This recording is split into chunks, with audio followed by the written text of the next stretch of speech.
Dear friends, hello, hello, hello. We have a very interesting guest from Sweden who is 2 meters high, who is huge, and who is swimming in the cold water in the ice, among ice pieces. And I never saw something like that unless all people in Sweden are doing something like that.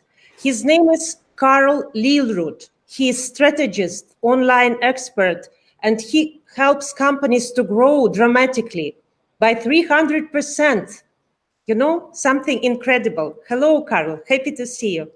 Hi, thank you for having me. That is our pleasure. That is our great pleasure. Dear Karl, tell me, please, you wrote one of the articles recently when you're saying that you help your clients to increase their sales almost by 300%. It sounds like a fairy tale. Can you tell us some tips? How are you doing that? Yeah, it's obviously it comes from experience and by helping many different clients and companies over the years, both small, big, and like Fortune 500 companies, by combining knowledge and experience and mixing that with an interest of the customer's side. Because whatever you do, if you don't focus on your customers, then you will never be successful. So it's always about understanding your customers and in one way making sure that you help them through their struggles, because most businesses are based around a problem that they want to solve. So make sure that the problem that you're solving is actually experienced as a problem for your customers. But 300% is a huge number. It's okay. The owner of the business, he understands who is his customer. And then what is the next step?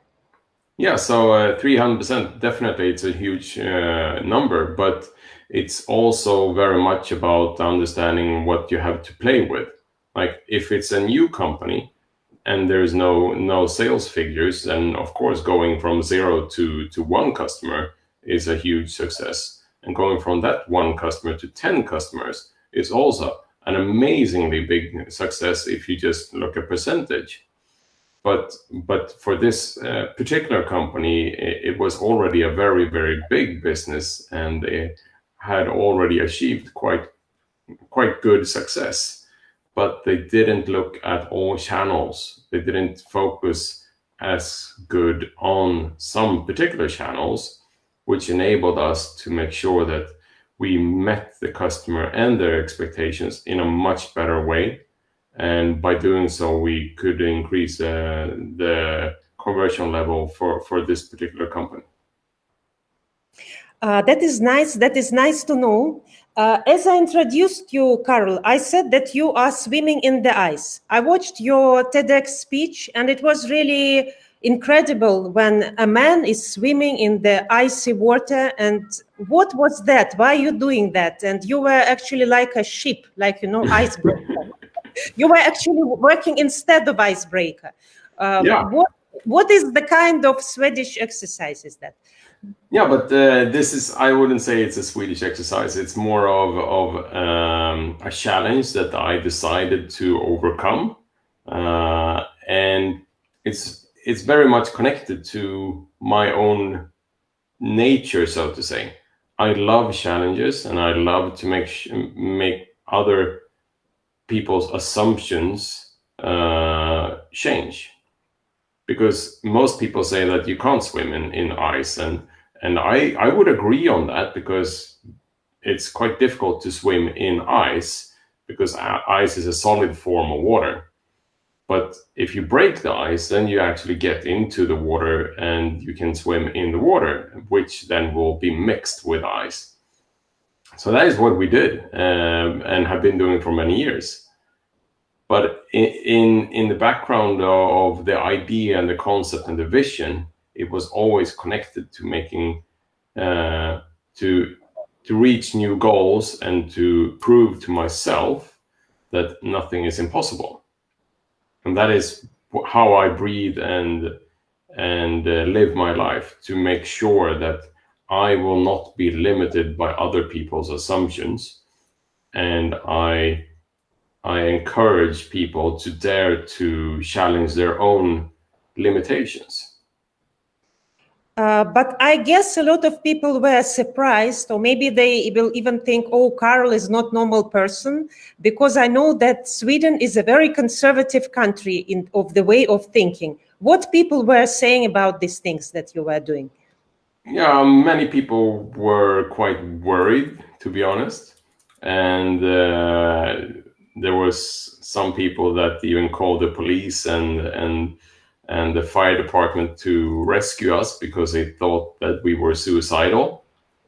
And we had to talk to the emergency department to see if we could get like a free card, so to say. Like, okay, if anyone call you from this area at this about this type of thing going on, that there's actually someone trying to drown themselves in the icy water with swimming clothes on, and that the goal was for us not to make use of any of the emergency resources. We wanted to make sure that we didn't know about Karl Lillrud, so don't answer the phone. And for the police, and please don't come, because Karl can do whatever he wants. This is what we understand. Yeah, sort of like that. This is what we understand. Karl, tell me, please, in your recent article, you say that you should think to build good relationship with your clients, not what you are, but who you are. Can you explain the concept, please? Yeah, so it's, again, to understand people, to understand their expectations and understand where they come from. I mean, it's not all, it's, when you look at the customer, the first thing you decide is probably if what gender they are, and then what age they are. And then many people stop looking at the other details, like what interest areas they have, what background they have, how their family situation looks, and things like that. That all of that affects the decision process in our mind. And the more you know, the easier you can make the right assumptions, because in the end, it's still assumptions. And you want to make sure that you don't push the customer, but lead them into the decision that they are actually looking for, instead of trying to push them into making a decision that they are not prepared for doing.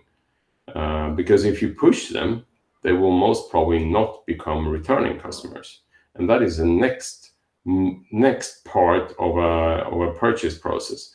You as a business owner want to always make sure that there's a possibility, or that you have designed the purchase flow so that customers are returning customers. Because in the first situation, it will be very complicated to get your customer or your visitor to become a customer. And after that, it's much easier when you have actually built on the trust that you have created a level of understanding to get those customers that now trust you, as they have made their first purchase, to get back again. So it's more about emotionally connection with the person, not thinking only how old is he or what gender is he, but trying to understand his situation first. That is what you're saying about, Karl? Yeah, and in many situations, the people that you think is your customers might actually be your lead generators. Like, depending on who you work with, your customers might actually be your ambassadors that will generate the actual customer. Mm-hmm. So there is a big difference in that, being ambassador or being the customer or being the lead. So you should know how to define that, yeah? Exactly. You know how to define that. Okay, if we talk about you, Karl, how you will define yourself? You will not say, hello, I'm Karl from Sweden, I'm jumping in the ice. Wow, this is so cute. Yeah, she was about to bark on the floor, so I had to grab her This up. is very important. Can you introduce your dog to us, please? Yeah, so this is Bella. Bella. Yeah, and she's from Sevilla in Spain. Oh, she's from Spain. Yes.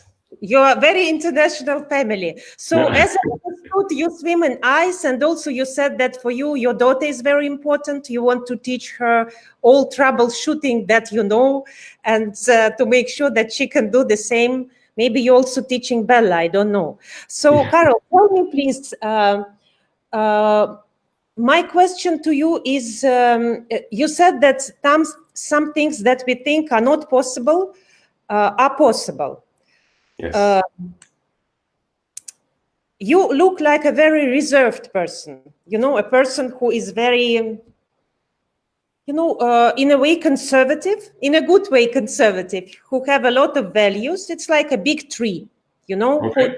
it's not like a leaf who is flying there and there. It's a Yeah. big tree, solid tree. With these values and with this, being strong, how are you able to be flexible? Because of that, because I have a solid base, I believe in my own strength, so to say, which enables me to take risks. So risk is important. Yeah, so the risk is always important, but a risk should not be a stupid risk. It should be a calculated risk, and you should always calculate on the level of challenge that risk might give you. So, for example, to stop a bullet with a hand, that is probably a stupid risk to take. So if someone is shooting a bullet, don't try to stop it with your hand.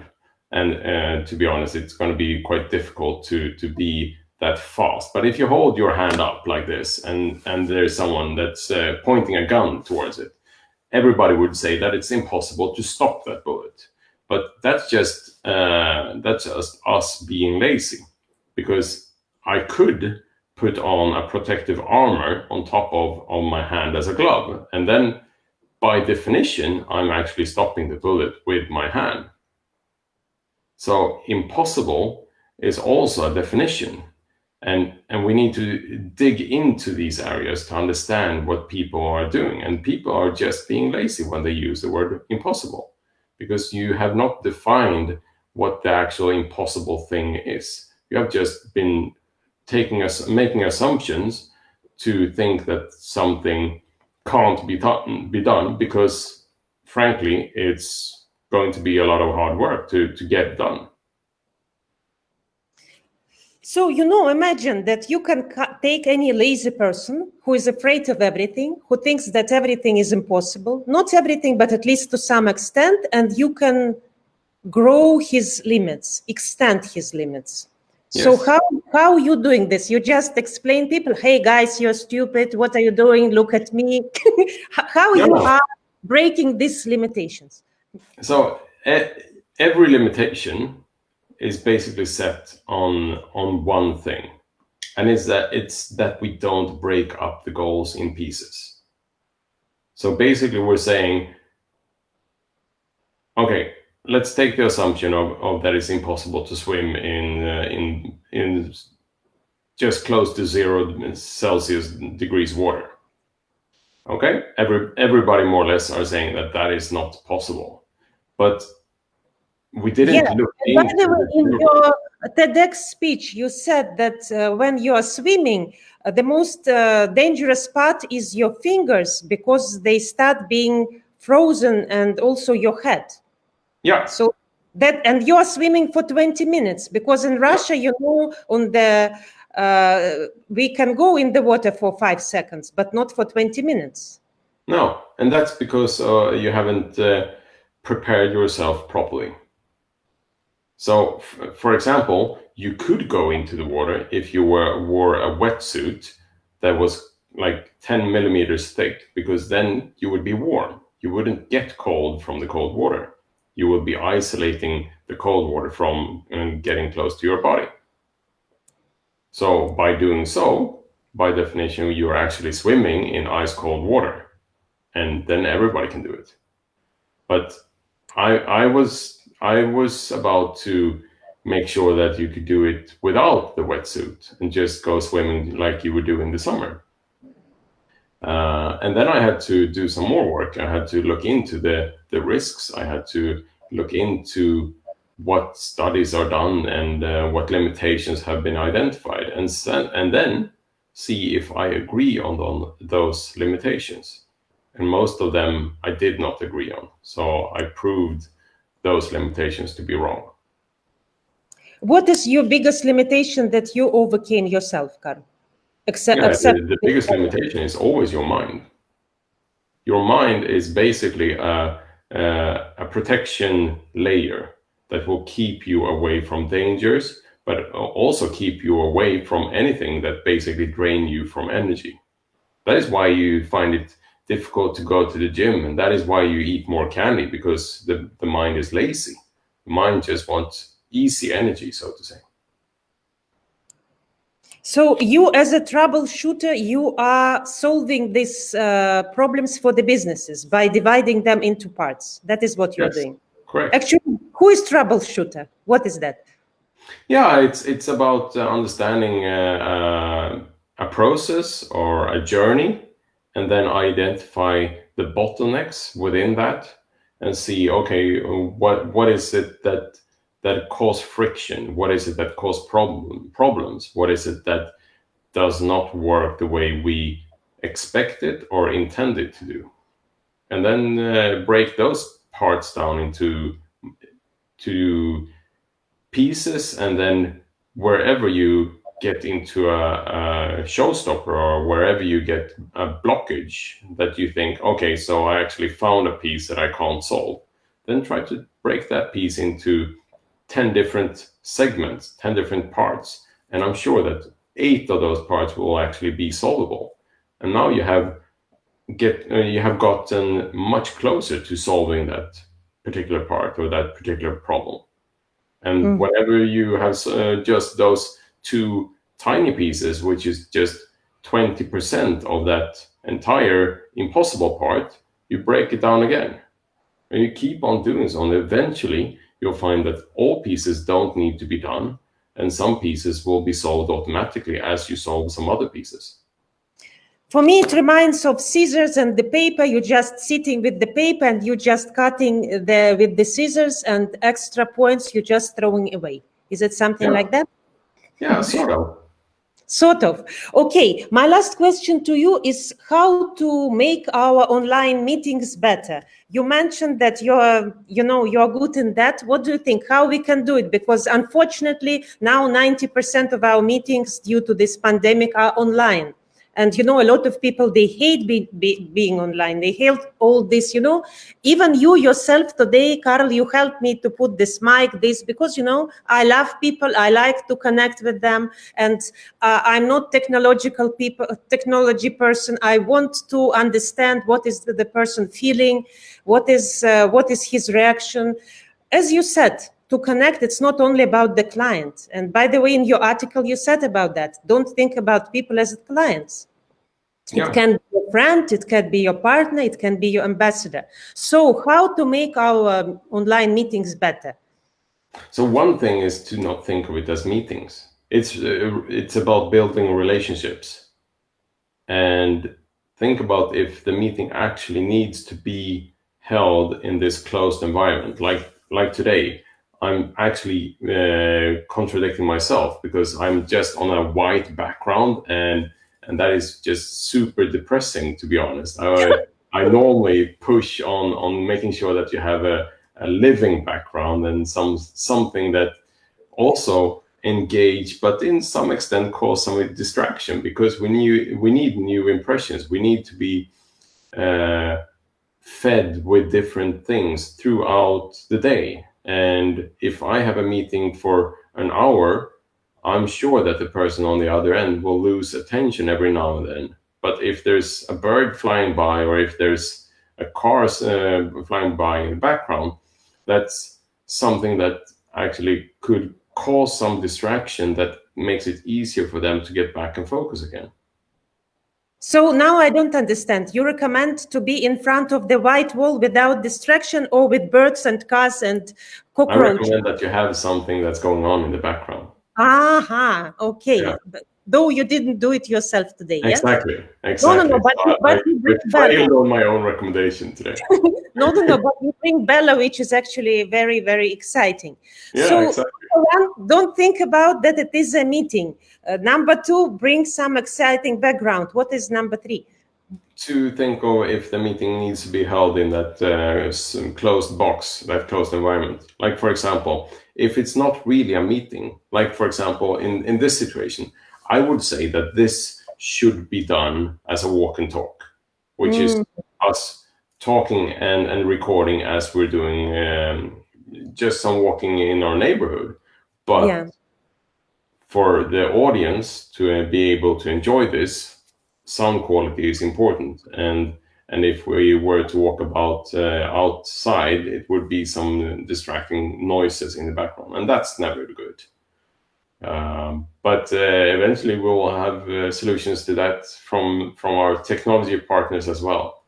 Like there's different noise cancelling technologies that are being further developed, and the meeting rooms today have noise cancelling features that you can configure and improve, and there's software that you can install in your laptop, and that will help you to remove background noise.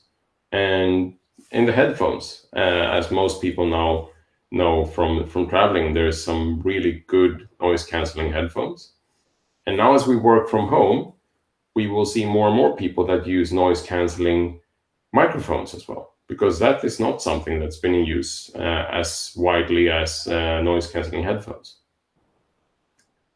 And now is really my last question to you, Karl. Now I'm sure about that. I want to know, what is your victory over yourself? What you will say, example that you took one client and maybe the story you would like to share, and you will say, wow, I did it when there was somebody very suspicious or not moving, and then you did something with him and his business started growing, or maybe an idea developed. Can you give us one example, maybe without names?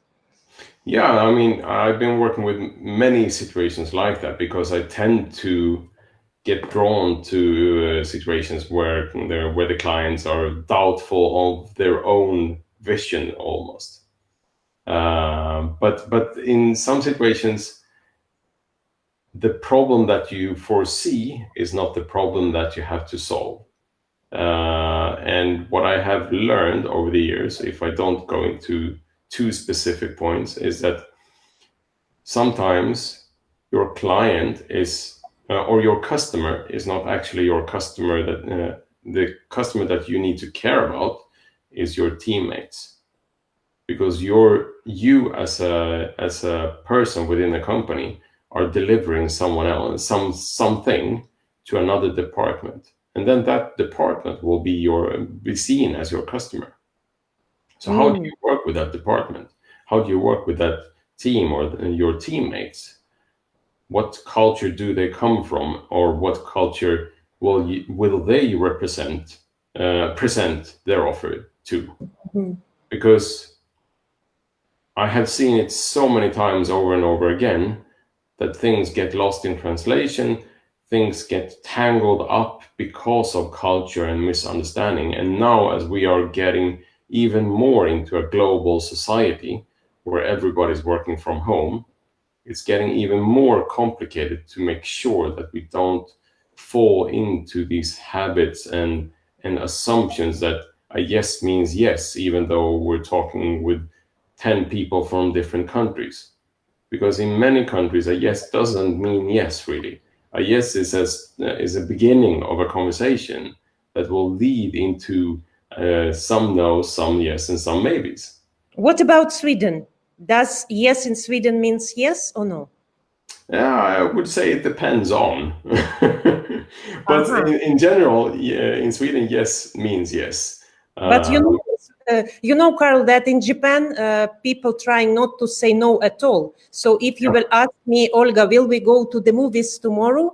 I will say yes, but after 3 months. That is how people trying to, not to offend anybody. So yes, actually, that means that has a lot of meanings. So absolutely. Yeah, exactly. So it's Yes, about you need to understanding understand. cultures and people. Yeah, and to be interested in getting to know people. You don't need to get to know people on a personal level like that, but you do need to understand where they're coming from and what they expect from you. And by showing that interest, you will actually be able to build new relationships. You will see that your deliverables and your speed will increase dramatically as you actually start to build engaged conversations. I would like to thank you, Karl. Thank you very much. I will recommend you for your experiences because you are from very cold country, from Sweden. Maybe now go to some hot experiences, not only in the ice, maybe something related with the sun or warm things, which will be also maybe very interesting. And good luck to your daughter and to your Bella. Thank you Thank so you much. so much for being with us. Let your business grow and hope to see you again. Thank you for Thank being with you. us. All the Take best. care. Take care. Bye. Bye.